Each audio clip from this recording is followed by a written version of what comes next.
Charlemagne Isobia, Oui. quel plaisir de te retrouver encore dans Je suis notre studio très, à très Sibienne. content aussi de te retrouver, Massi. Voilà. Alors, je sais que la rubrique sur le mariage est un succès. Donne-moi quelques retombées. Il n'y a pas si longtemps, j'étais dans un restaurant, un monsieur m'a abordé, m'a dit, vous avez fait une émission, vous parlez de GPS, c'est vous? J'ai dit, bien sûr, c'est moi. Il dit, mais c'est une très, très belle illustration. Vous avez une bonne manière d'illustrer, d'expliquer dans la simplicité que ça fait beaucoup de bien à son couple et sa femme aussi apprécie beaucoup les émissions. Une autre fois, j'étais en voyage et j'ai appelé un ami d'enfance, ça fait 25 ans qu'on ne s'est pas vu.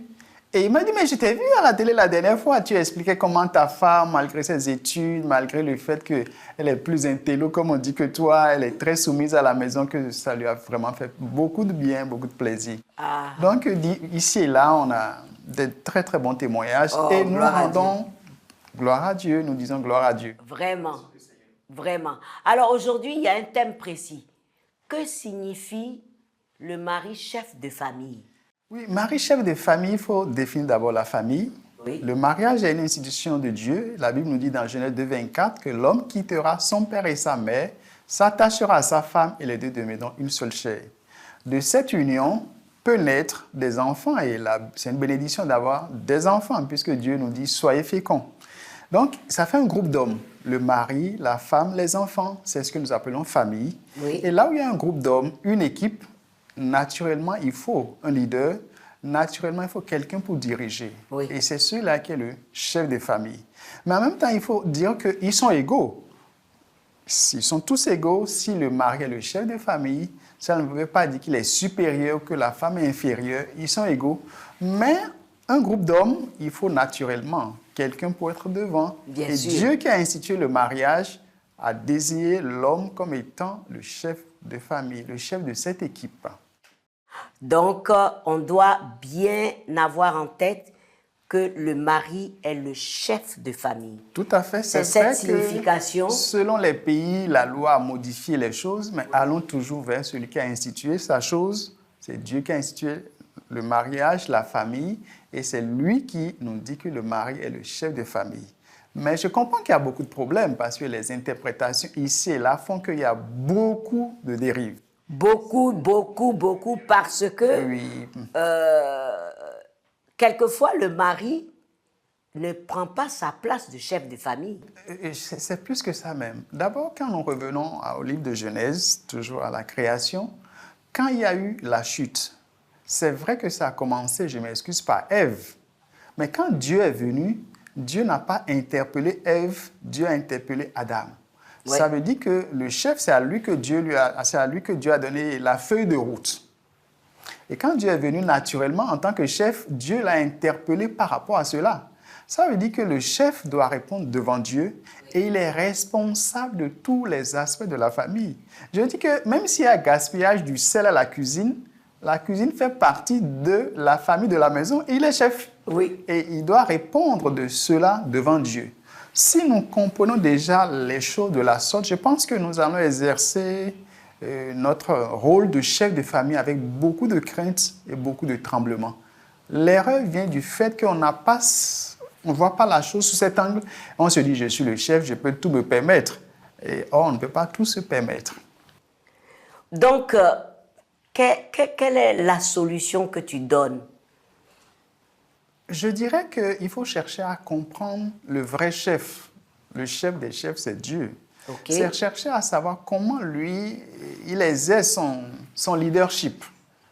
Et on doit chercher à se calquer sur le modèle divin. Très bien. Or, malheureusement, on a toutes sortes de chefs et nous empruntons tous ces chemins sans chercher à emprunter le chemin de Dieu, à ressembler à Dieu dans sa manière d'exercer son autorité. Donc, si je comprends, le chef de famille, c'est-à-dire le mari, doit vraiment s'attacher à Dieu, Tout à fait. avoir la crainte de Dieu, savoir ce que Dieu attend de lui Tout à fait. pour gérer sa famille. Tout à fait.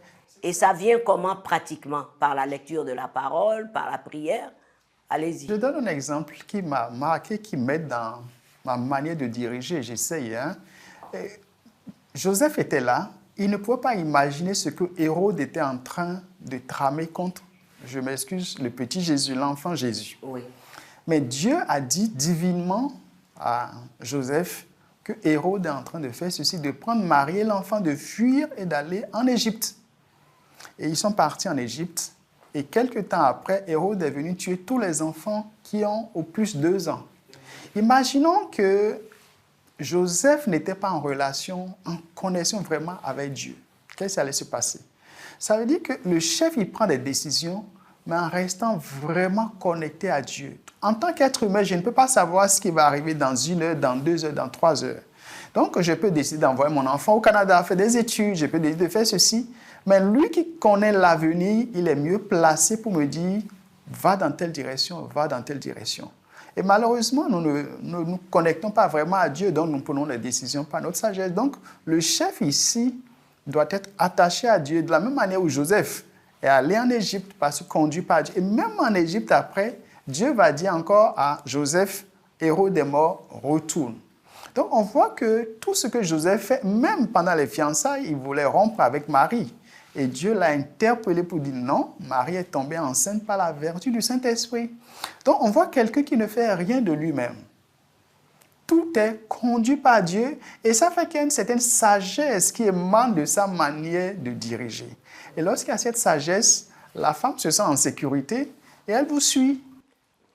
J'aime le mot. La femme se sent en sécurité quand l'homme exerce vraiment son rôle de chef de famille. Tout à fait, tout à fait.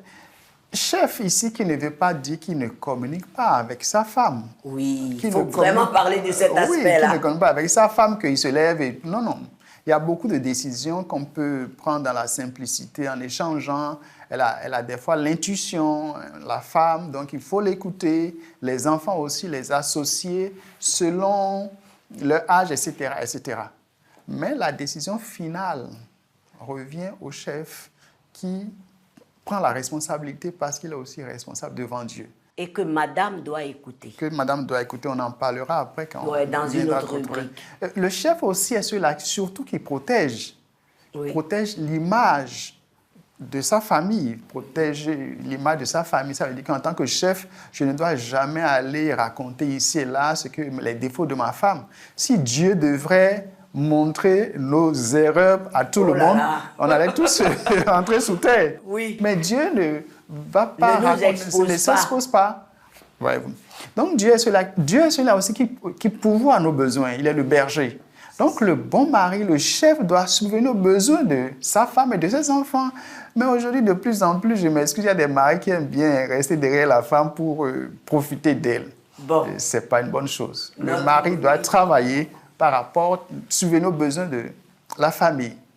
On arrête sur cette note-là pour la rubrique d'aujourd'hui et on prend rendez-vous la semaine prochaine.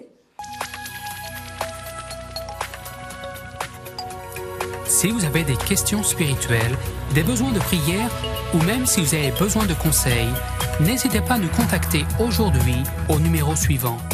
Nos conseillers sont là pour vous aider. N'oubliez pas, nous sommes là pour vous.